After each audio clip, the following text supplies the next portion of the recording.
Hi dears, welcome back. ഇന്ന് നല്ല tasty ആയിട്ടുള്ള സ്നിക്കേഴ്സ് പുഡിങ്ങിൻ്റെ റെസിപ്പി ആയിട്ടാണ് വന്നിട്ടുള്ളത്.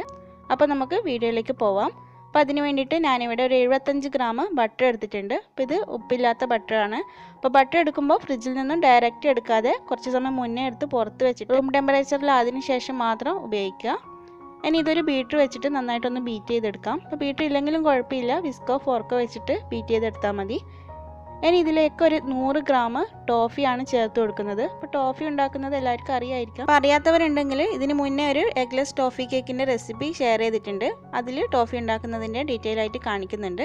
അപ്പോൾ അത് ആവശ്യമുള്ളവർ അതൊന്ന് പോയി കണ്ടു നോക്കാം. ഇനി ഇത് ബട്ടറും ടോഫിയും കൂടിയിട്ട് നന്നായിട്ടൊന്ന് മിക്സ് ചെയ്തെടുക്കാം.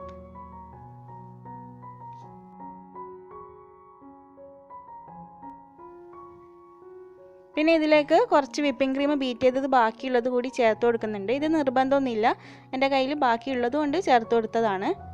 അതും കൂടി മിക്സ് ചെയ്ത് വെച്ചിട്ടുണ്ട്.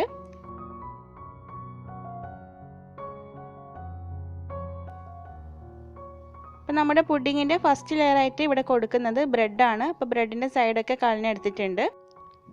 ഈ ബ്രെഡൊന്ന് ഡിപ്പ് ചെയ്തെടുക്കാൻ വേണ്ടിയിട്ട് കുറച്ച് പാലിലേക്ക് ചോക്ലേറ്റ് ഗനാഷ് ഒന്ന് മിക്സ് ചെയ്ത് വെച്ചിട്ടുണ്ട്. ഇനി ഓരോ ബ്രെഡും പുഡിംഗ് ട്രേയിലേക്ക് ഇതേപോലെ ഡിപ്പ് ചെയ്തിട്ട് വെച്ച് കൊടുക്കാം.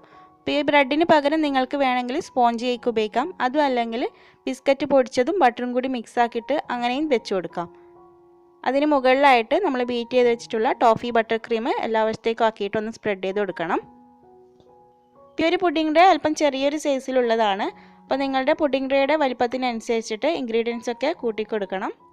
അങ്ങനെ ഇതിവിടെ സ്പ്രെഡ് ചെയ്ത് എടുത്തിട്ടുണ്ട്. ഇനി ഇത് ഫ്രിഡ്ജിലേക്ക് വെച്ച് കൊടുക്കാം. അപ്പോൾ അടുത്ത ലെയർ ചെയ്യുന്നത് കാരമലാണ്. അപ്പോൾ കാരമൽ ചെയ്യാൻ വേണ്ടിയിട്ട് ഒരു 1/3 കപ്പ് പഞ്ചസാര ഇവിടെ കാരമലാക്കാൻ വേണ്ടിയിട്ട് ലോ ഫ്ലെയിമിൽ വെച്ച് കൊടുത്തിട്ടുണ്ട്.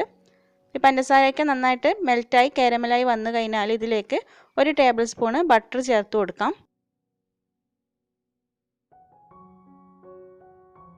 അപ്പോൾ ബട്ടറും കൂടി ചേർത്ത് കഴിഞ്ഞാൽ പിന്നെ ചേർക്കുന്നത് ഒരു 1/3 കപ്പ് പാലാണ്. അപ്പോൾ നിങ്ങൾക്ക് പാലിന് പകരം വേണമെങ്കിൽ ക്രീം ചേർത്ത് കൊടുക്കാം. അപ്പോൾ എൻ്റെ കയ്യിൽ ക്രീം കുറവായതുകൊണ്ടാണ് പാല് ചേർത്ത് കൊടുത്തത്. എന്നിട്ട് ഇതെല്ലാം കൂടി ഒന്ന് മെൽറ്റായിട്ട് ഒന്ന് തിളച്ച് വന്നു കഴിഞ്ഞാൽ ഈ ഫ്ലെയിം അങ്ങ് ഓഫ് ചെയ്ത് കൊടുക്കാം. അപ്പോൾ കാരമൽ സോസ് ഇവിടെ ചൂടൊക്കെ മാറിയിട്ടുണ്ട്. ഇനി ഇതിലേക്കൊരു 50 ഗ്രാം പീനട്ടാണ് ചേർത്ത് കൊടുക്കുന്നത്. അതൊന്ന് മിക്സ് ചെയ്ത് വെക്കാം. ഈ കാരമലിൻ്റെ ചൂട് കംപ്ലീറ്റ് ആയിട്ട് മാറിയതിന് ശേഷമാണ് ഇത് ചേർത്ത് കൊടുത്തിട്ടുള്ളത്. ഇനി നമ്മൾ നേരത്തെ ഫ്രിഡ്ജിലേക്ക് വെച്ചിട്ടുള്ള പുഡിംഗ് ട്രേൻ്റെ മുകളിലേക്ക് ഈ ഒരു കാരമലും പീനട്ടും കൂടിയിട്ടുള്ള ആ ഒരു മിക്സ് ഒഴിച്ചിട്ട് എല്ലാ വശത്തേക്കൊന്ന് സ്പ്രെഡ് ചെയ്ത് കൊടുക്കണം.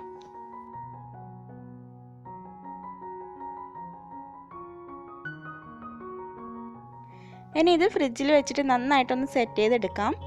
ഇതിവിടെ ഏകദേശം ഒന്ന് സെറ്റായി വന്നിട്ടുണ്ട്. ഇതിന് മുകളിൽ ചോക്ലേറ്റ് ഗനാഷാണ് ഒഴിച്ചു കൊടുക്കുന്നത്.